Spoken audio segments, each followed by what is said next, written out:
Сдруженијето на група инженери поднесо иницијатива до Уставниот суд за оценување на законитоста на правилникот на Регулаторната комисија за енергетика во делот на паушалното отчитување на броилата за електрична енергија на домаќинствата.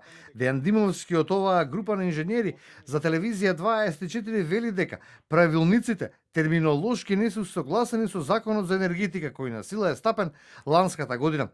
Според него, спорно е тоа што не се разграничени двата битни термини, а тоа е мерење и отчитување на потрошената електрична енергија. Кога станува збор за потрошената електрична енергија, кај потрошувачите мерењето го врши мерен уред, односно го вршат броилата или попознато кај народот самите струјомери.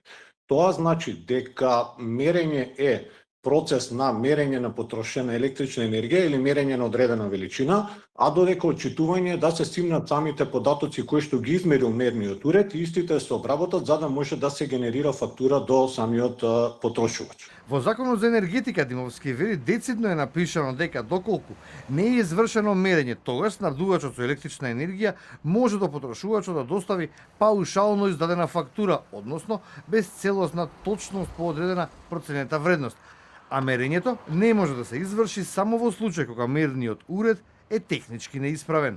Во сите случаеви во кои што потрошувачите добиваат паушална фактура издадена, тогаш добиваат фактура која што е генерирана само заради тоа што не се отчитани броилата, но не значи дека мерењето не е извршено. Постојат голем број на случаеви заради кои што и ние алармиравме дека доколку самите потрошувачи не се пожалат до дистрибутерот на електрична енергија, тогаш во следниот месец ќе добијат фактура, меѓутоа не и оној дел кој што е обврска законска да добиваат коригирана фактура.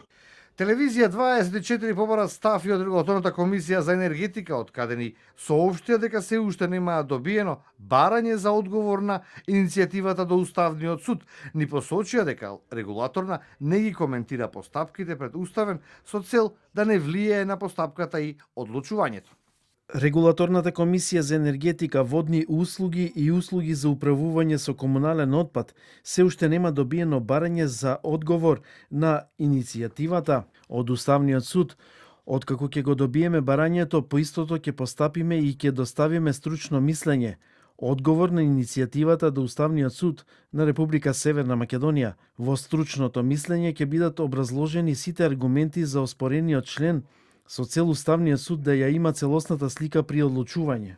Пред една година Сдруженијето на инженери алармираше на сериозни недостатоци во начинот на кој се фактурира потрошувачката на електрична енергија, повикувајќи ги граѓаните да ги користат своите права и редовно да поднесуваат приговори до ЕВН. Најголем проблем според нив представува паушалното изготвување на сметките врз основа на проценета наместо реална потрошувачка, што доведува до неправедна наплата и преминување на корисниците во повисоки тарифни блокови.